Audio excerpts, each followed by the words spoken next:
Download now and explore.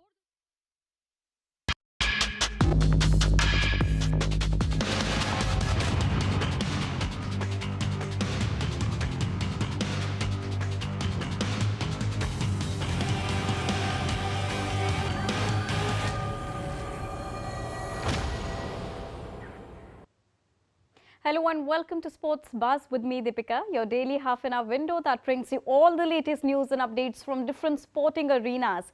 In the next half an hour, we're going to bring you all the latest from the world of cricket, tennis and a lot more. Let's quickly begin with top headlines of the hour. Team India seen practicing hard ahead of their Cape Town final test against South Africa. They are hopeful of creating a historic turn of events with New Year's first test. Liverpool leads like champions in their first encounter of 2024 against Newcastle at Premier League. Tonight, West Ham will take on the challenge against Brighton.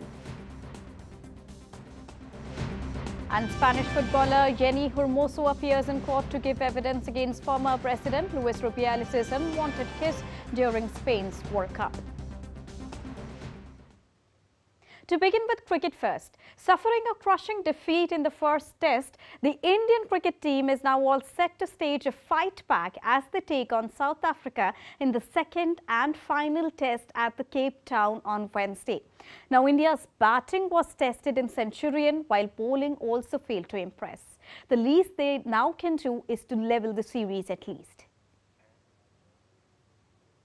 After being down and out in the Centurion test against South Africa, Team India seemed to be leaving no stone unturned to stage a fight back in the second and final test of their series against South Africa, starting Wednesday in Cape Town. India were handed an innings and 32 runs defeat after one of their most timid performances in a test match in the recent past. India folded inside 3 days in Centurion, managing just 245 and 131 runs across 2 innings. KL Rahul's well-paced 101 in the first innings and Virat Kohli's solid 76 in the second went in vain as none of the other batters stepped up.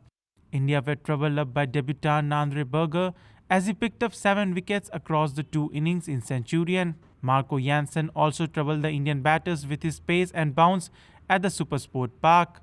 The Indian batters struggled to tackle South Africa's pace attack. Yashasvi Jaiswal, Shreyas Iyer and Rohit Sharma all struggled to put up a decent show. Indian bowling also failed to trouble South African batters. The absence of Mohammad Shami, the inexperience of debutant Prasidh Krishna and the part-time quality of medium pacer Sardul Thakur was apparent. India could not put together even decent patches of energy, effort and imagination. Krishna conceded 93 runs in 20 overs while picking a wicket. Jasprit Bumrah was the only bowler who impressed. With the series consisting of only 2 matches, India can at best earn a share of the honours if they win the second test.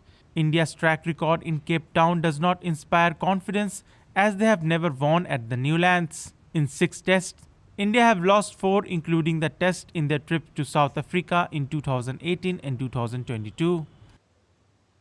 Now, India women's team is currently taking on Australia in the third and final ODI at Wankhede Stadium in Mumbai.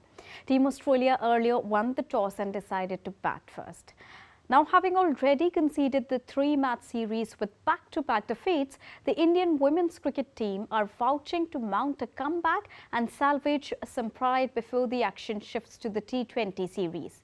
Earlier, India lost the opportunity to even equalize the series, losing the second ODI by 3 runs. Indian skipper Harmanpreet Kaur has not been at her best with the bat in recent times. She had tough times during only the test and first 2 ODIs versus Australia. Meanwhile, for Team India, Richa Ghosh and Jamia Rodriguez have been in good form. Until the last reports came in, Australia were at 211 for the loss of 2 wickets. In men's cricket, Australia will take on Pakistan in the third and final test at Sydney Cricket Ground from Wednesday onwards, with an eye on sweeping the series after their convincing victories in Perth and Melbourne. The focus in the lead up to the New Year's test has all been around David Warner, who will bid goodbye to the longest format of the game in front of his home crowd. Now, Australian Pat Cummins has said that the home team would go into the final test of the series with an unchanged playing 11. Cummins also confirmed that Australia's seam bowling trio had all recovered well from the second test. Well, Australia defeated Pakistan in the second test in a close-fought game by 79 runs. Staying on cricket, following a successful stint with the Afghanistan men's cricket team, former England batter Jonathan Trott's contract as the head coach has been extended for a year. His 18-month tenure came to an end with 2023, but the AZB has chosen to keep him for 2024 as well. Afghanistan made excellent gains on the field last year that culminated in their performance at the ODI Cricket World Cup, where they beat Pakistan, England, Sri Lanka and the Netherlands. They were also within the reach of victory over the eventual champions Australia until Glenn Maxwell played one of the greatest innings of all time, hitting double century. Now in all, Trott, who was first appointed as head coach of Afghanistan in July 2022, helped the team to win 8 out of 23 ODIs, including a maiden series victory over Bangladesh, and 11 out of 26 T20 internationals, including a maiden series victory over Pakistan as well.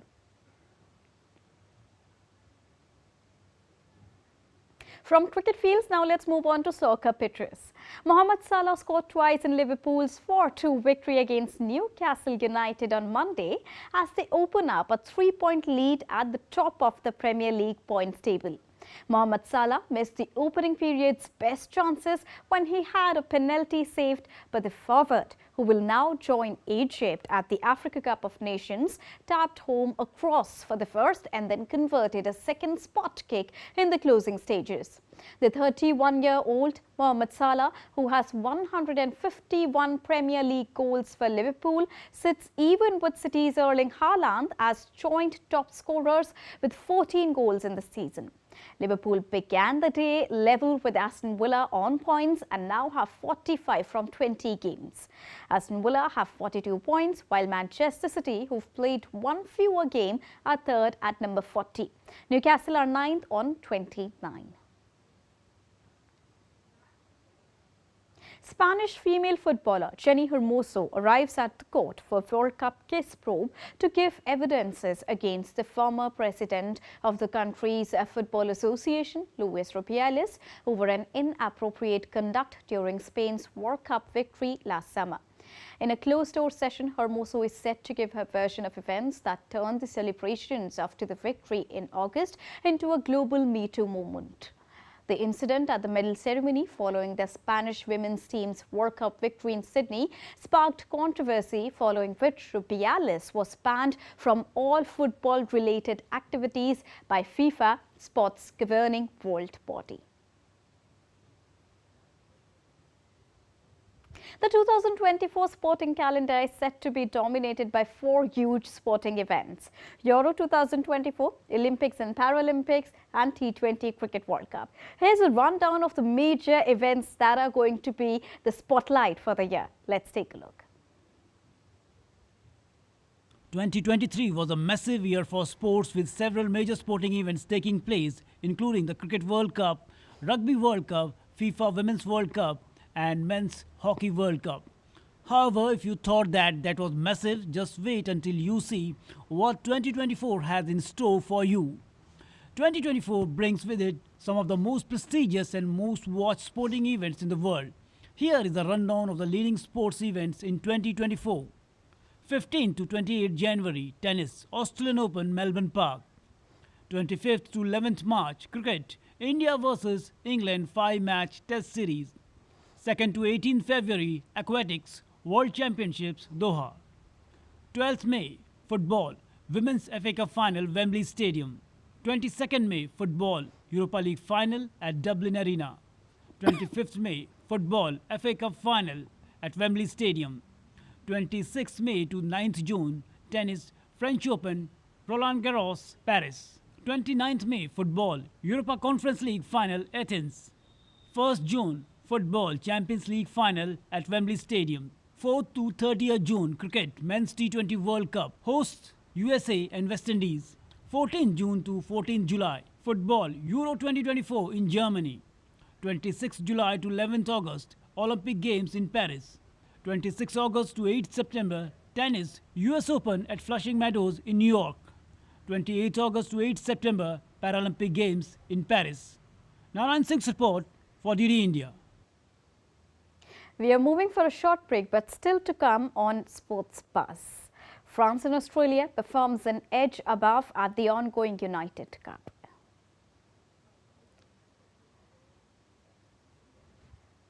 And David Warner's heartfelt plea for return of his missing baggy green ahead of the farewell test.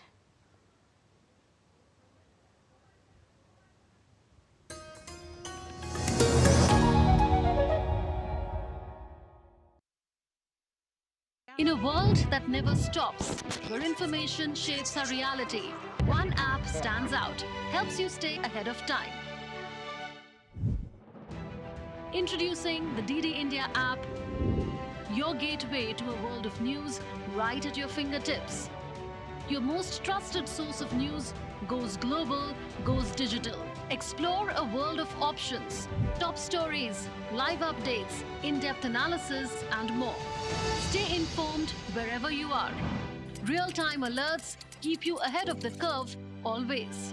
The DD India app, connecting you to the world one story at a time. Download now and explore the world of knowledge, insights, and authentic information. India that invents. India that innovates. India that excites. India that invites. Land of possibilities. Teeming with opportunities. Watch India Ideas each Thursday, 8 p.m. only on DD India.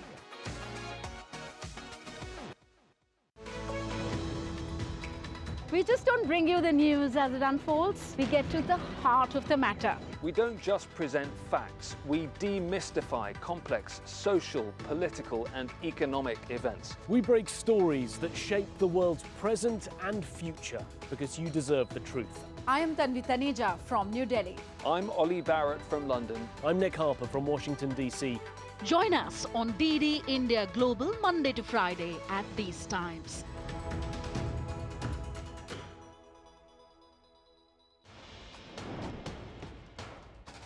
Wherever news breaks, whatever it takes. Connecting corners, cutting across continents. Stories that matter from across the globe. Accurate, authentic journalism that serves you right. From politics to glamour, from sports to world affairs, with a fusion of aesthetics and substance. Introducing news in a new avatar. Experience the world through a new lens. Stay tuned to DD India for an exciting journey beyond borders.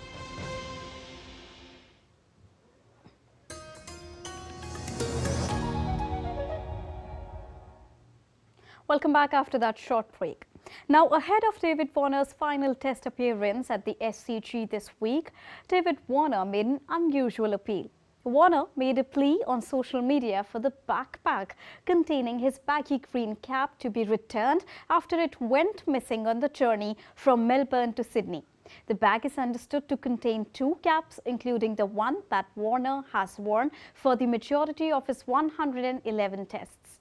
Now, in 2017, he was provided with a replacement cap when his original could not be located before his wife found it in a bag at home. Hi everyone, Dave Warner here. Unfortunately, this is my last resort to do this, but a couple of days ago our bags got freighted via Qantas. We've gone through CCTV footage. They've got some blind spots apparently. We spoke to the Key West Hotel, who we absolutely trust and have gone through their cameras. No one's came into our rooms, but unfortunately someone has taken my backpack out of my actual luggage, which had my backpack and my girl's presents in there. Inside this backpack was my baggy greens. That's sentimental to me. It's something that I would love to have back in my hands walking out there come this week. If it's the backpack that you really wanted, I have a spare one here. You won't get into trouble. Please reach out to Cricket Australia or myself via my social media. and I'm happy to give this to you if you return my baggy greens. Thank you. And we really hope that he gets his very valuable backpack back once again with him. Now on to tennis and United Cup now. Poland beat Spain by 2-1 in Perth, and Australia are all set to enter the quarterfinals on Monday. Iga Swiatek overcame Spain's Sara Sorribes-Tormo by 6-2, 6-1 for a second singles victory of the season and partnered with Hubert Hurkacz to win the mixed doubles match. Now Swiatek and Hurkacz each passed Sorribes and Alejandro by 6-0 and 6-0 in the mixed doubles decider to ensure the top seeds finish as Group A winners in the 18-nation event that offers $10 million as prize money. Casper Ruud also stepped up his preparations for the Australian Open with a pair of victories as he doubled up to guide Norway to a 2-1 victory over Croatia in Sydney. The former world number 2 beat Borna Coric by 6-4, 6-1 to draw his nation level after Donor Vekic defeated Milan Helgo by 7-5, 3-6 and 6-3. He then partnered Ikeri to defeat Vekic and Ivan Dodic by 6-2, 3-6 and 10-7. Well, the Group F standings will be decided after the Netherlands face Croatia on Tuesday. On the other hand, Australia defeated United States to join Poland in the last 8 category. Alex de Minaur put the hosts on the course for victory, pulling off a 6-4, 6-2 victory over Taylor Fritz before Pegula got defending champions, the United States, back on track, defeating Ayla Tomljanovic by 7-6, 6-3. Matthew Ebden and Storm Hunter then saw off the Americans Jessica Pegula and Rajiv Ram by 6-3, 6-1 to seal the top spot in Group C at Perth.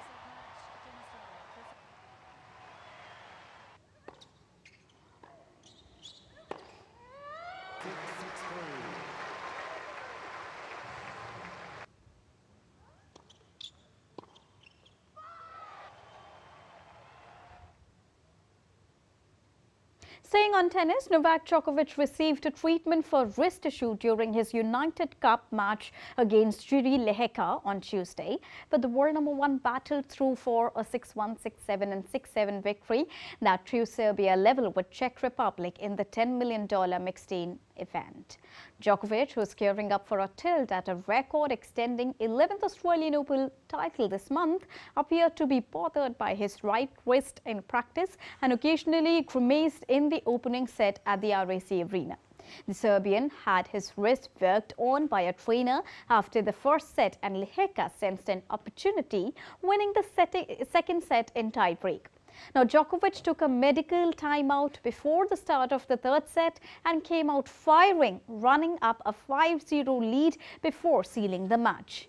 Djokovic had been scheduled to play in the deciding mixed doubles with Olga Danilovic, but has been replaced by Hamad Medjordovic. Another update from United Cup. France overcame from 1-0 down to defeat Germany by 2-1 in Group D at Sydney.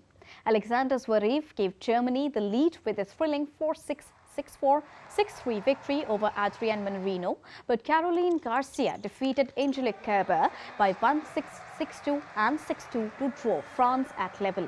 In the mixed doubles decider, Garcia and Edouard Roger Vasselin saved match points before defeating Kerber and Zverev by 7-6, 2-6 and 12-10. France will win Group D if they beat Italy on Wednesday.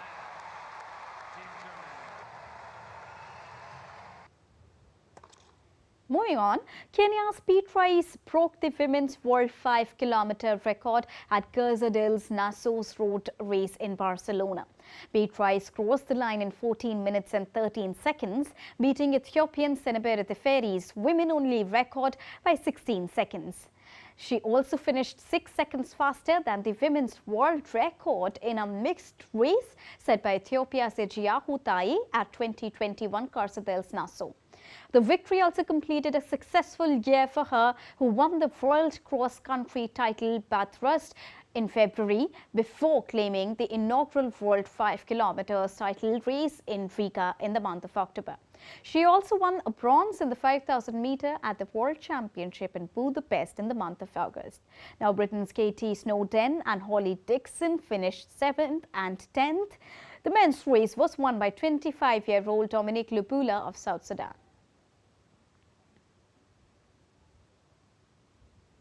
Wayne Rooney is set to be sacked by Birmingham City after 15 disastrous games in charge. Rooney was appointed as the manager of the Blues in the month of October, replacing John Eustace with the club in the playoff places. But Birmingham have won twice in Rooney's time in the charge. Now, yesterday's 3-0 defeat at Leeds left them 20th in the table, which is 6 points off the relegation places. An official announcement is expected later in the day. Moving on, tributes have been paid to former Olympic cyclist Melissa Hoskins, who passed away after she was hit by a car in Adelaide on Saturday. The 32-year-old represented Australia at 2 Olympic Games and was a world champion in the team pursuit in 2015. Hoskins' husband, fellow Australian cyclist Rohan Dennis, has reportedly been charged with causing her death. The Australian Olympic Committee confirmed Hoskins' death on social media platform X on Monday. In a statement, they said, and I quote their statement here, the AOC has expressed the utmost sadness at the loss of Olympic cyclist Melissa Hoskins after the tragic events in Adelaide, unquote. They further said, and I quote, condolences go to Melissa's family, friends and the cycling community at this extremely difficult time, unquote. Well, the family of Melissa Hoskins say that they are utterly devastated following the death of the Olympic cyclist. In a statement, her parents, Peter and Amanda, and sister Jess, said that they'd been overwhelmed by the outpouring of sadness and support. Now, myself, Amanda, Jess and families are utterly devastated and still struggling to process what has happened, said the parents. Not only have we lost a daughter and sister, her children have lost their mum, a free-feeling spirit, a giver with a big heart, patience and zest for life. She was the rock of their life and ours, and we need to honor her memory so that they can grow up knowing who she was, what she stood for and what she gave to everyone whose life she touched. They further added, in her short life, Melissa has had so many positive touch points in and around the world. Now, Hoskins became a world champion in the team pursuit in 2015 and also raced at the London 2012 and Rio 2016 Olympic events. Moving on to tennis, now let's take a look at the tennis calendar for the upcoming year 2024. The marquee tournaments of tennis, the Grand Slams, begins with the Australian Open in Melbourne and wraps up with the US Open in September. Here are the dates and venues that you really need to keep your eyes upon. Take a look. The Grand Slam tennis tournaments in 2024 kick off with the Australian Open in Melbourne on Jan 15th and wrap up with the US Open final on September 8th. Here are the dates and venues of the 4 marquee tournaments. The 112th edition of the Australian Open will be played between Jan 15 to 28th at the Melbourne Park. Novak Djokovic is the defending men's singles champion, while Aryna Sabalenka won the women's singles crown in 2023. French Open is the second Grand Slam of the year. The 128th edition of the clay court major will be played at the Roland Garros in Paris from May 26 to June 9th. Novak Djokovic clinched the title last year. In the women's singles, world number 1 Iga Swiatek of Poland is the 2-time defending champion. The penultimate Grand Slam of the year, Wimbledon, takes place 3 weeks after Roland Garros. The 137th edition of the Grass Major, also known as the Championship, is scheduled from July 1st to 14th, where the defending champions are Carlos Alcaraz and Margareta Vondrousova. The final major of the year, the US Open, begins in New York on August 26th and concludes on September 8th. The men's and women's singles champion at the 143rd edition at the Flushing Meadows on hard courts in 2023 were Novak Djokovic and Coco Gauff, respectively. As the new year ushers in, sports enthusiasts would hope for mouth-watering contest on the tennis courts. Bureau Report, DD India. Now, update on women's cricket. Indian women team bounced back in the ODI currently being played at Mumbai's Wankhede Stadium. Vastrikar takes first wicket for India. Shriyanka Patil picks McGrath and Mooney. Till the last reports came in, Australia were at 235 for the loss of 4 wickets at the event that is currently taking place at Mumbai's Wankhede Stadium. And with this, it's a wrap here on Sports Pass for now, but news and updates will continue here on DD India. So don't go anywhere. Keep watching and keep tracking DD India for all latest news and updates from the country and the world. Thank you so much for joining us right now. Namaskar.